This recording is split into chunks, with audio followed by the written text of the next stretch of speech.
인지력 저하는 치매를 유발합니다. 인지력 저하를 예방하고 방지하기 위해서는 크게 한 4가지 정도 중요한 점이 있습니다. 첫째, 뇌에 자극과 긴장을 줘야 됩니다. 보통 우리가 수도쿠나 낱말 채우기 등을 하라고 하는데 그런 것들은 간단하지만 저는 근육 운동을 또 강조하고 싶습니다. 근육 운동은 혈관 흐름을 자극해서 결국 뇌의 혈류까지 자극하게 되고 그래서 뇌에 자극과 긴장을 주게 됩니다. 다른 하나는 왼손 사용을 조금 더 강조하고 싶습니다. 보통 우리가 90% 이상의 사람들은 다 오른손잡이인데 우리 몸에서 가장 안 쓰는 부위가 왼손이라고 합니다. 그래서 왼손을 쓰게 되면은 뇌에 자극을 주게 됩니다. 저도 지금 이 책을 쓰면서 시작하게 됐는데 양손으로 양치질을 시작했습니다. 보통은 오른손으로만 하는데 왼손으로 처음에 하니 굉장히 불편한데 불편하다는 게 결국 뇌에 긴장을 주게 됩니다. 뇌에 긴장을 주면은 그것이 인지력 강화에 도움이 됩니다. 둘째로 치매의 최대 위험인자는 청력 저하입니다. 이 높은 소리를 듣는 습관을 버리고 들릴 수 있는 한 되도록이면은 낮은 소리로 듣는 버릇이 좋다고 합니다. 그래서 요즘 젊은 세대들은 높은 소리로 헤드폰, 이어폰을 많이 사용하는데 나중에 그것이 안 좋은 결과를 유도할 수 있습니다. 높은 소리로 말하는 것도 그렇고 듣는 것도 그렇고 청력 저하가 나중에는 인지 저하의 문제를 일으킵니다. 세 번째는 체중 관리입니다. 캘리포니아 주립대 연구 결과에 의하면은 과체중 환자는 뇌가 8년, 그 다음에 비만 있는 환자는 뇌가 16년이나 더 노쇠한다고 합니다.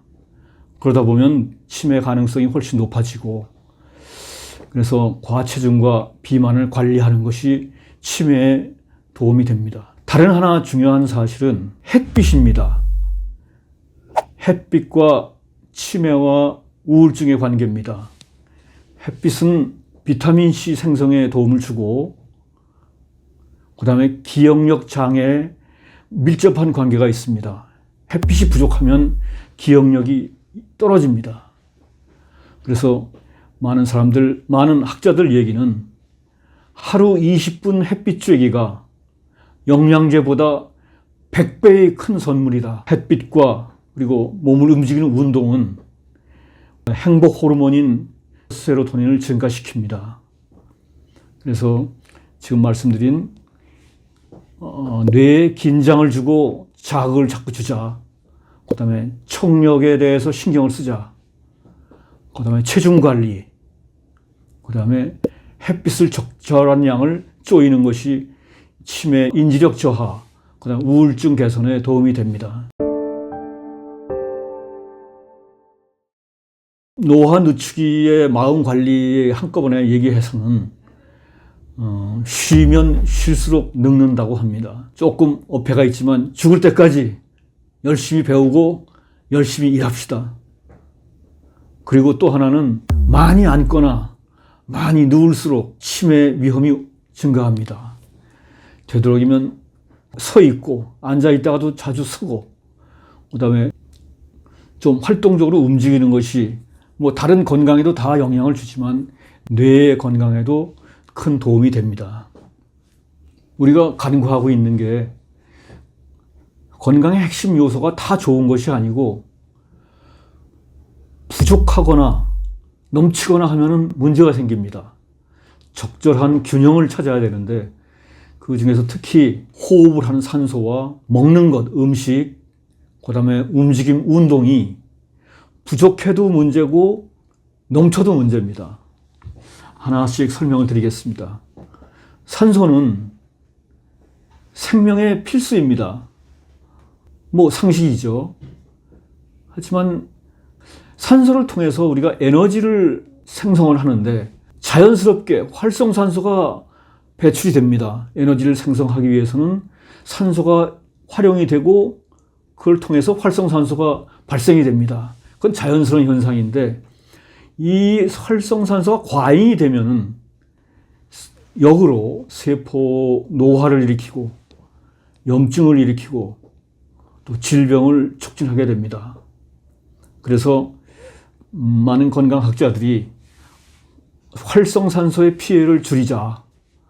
그래서 이제 얘기되는 것이 항산화, 활성산소를 피하는 항산화 습관과 간헐적 단식을 얘기합니다. 항산화 습관은 또 먹는 것과 움직임인데 항산화 음식, 대표적인 항산화 성분을 갖고 있는 제가 책에서도 강조한 파이토케미칼, 보통 과일이나 채소에 많은 플라보노이드, 그 다음에 포도나 베리류에 많은 폴리페놀, 이런 파이토케미칼을 자주 섭취를 하고, 그 다음에 스캐빈저라고 있습니다. 활성산소를 제거하는 역할을 하는 물질입니다.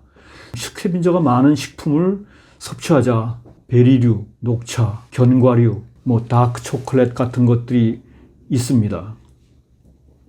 그 다음에 항산화 음식과 더불어 적절한 운동을 하자. 운동을 많이 해도 문제고 너무 안 해도 문제고, 유산소 운동, 무산소 운동, 스트레칭 하루에 한 20-30분이면 충분합니다. 20-30분을 주 3, 5회 꾸준히 하는 것이 항산화의 첩결입니다.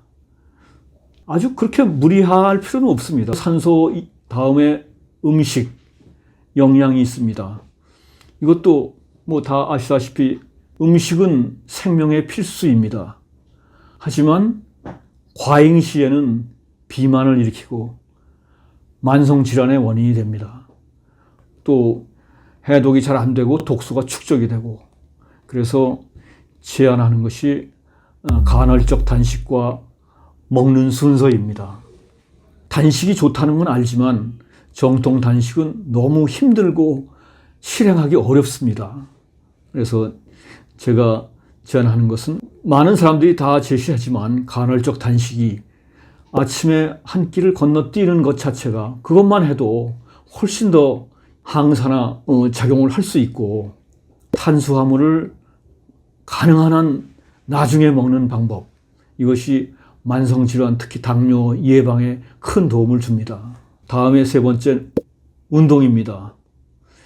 원래 인간은 본능이 움직이는 겁니다. 그런데 편리한 현대 문명의 이기로 움직임이 많이 부족합니다. 그러다 보면 만성질환이 늘어나게 되어 있습니다. 그래서 피트니스 클럽에서 기구 운동을 하는 것도 좋지만 더 강조하고 싶은 것은 생활 속의 움직임입니다. 생활 속에서 움직임을 습관화하자. 이것은 제가 블루존 장수인들의 공통점에서도 아주 확연히 드러난 사실입니다. 생활 속에서의 움직임을 습관화하는, 간단한 앉기보다는 서기, 차 타기보다는 걷기, 엘리베이터 타기보다는 계단 오르기, 대중교통 이용하기, 이런 것들이 생활 속에서 습관화가 되면은 거의 운동의 효과의 70-80%는 소화할 수 있습니다. 사람의 본능은 또 좀 편하고 안락함을 좋아하기 때문에 이런 것도 싫어합니다. 귀찮기 때문에. 그래서 이것도 또한 귀찮음과 편안함의 사이의 균형과 조화를 이루어야 됩니다. 정리하겠습니다. 건강은 넘침과 부족함 사이에서의 균형과 조화를 추구해야 됩니다. 그리고 균형과 조화 속에서 건강이 피어납니다. 몸 상태를 꾸준히 관찰하면서 내 몸에, 사람마다 다르기 때문에 그 적정선이, 내 몸의 적정선을 찾고 유지하고 강화하는 지혜가 건강의 길입니다.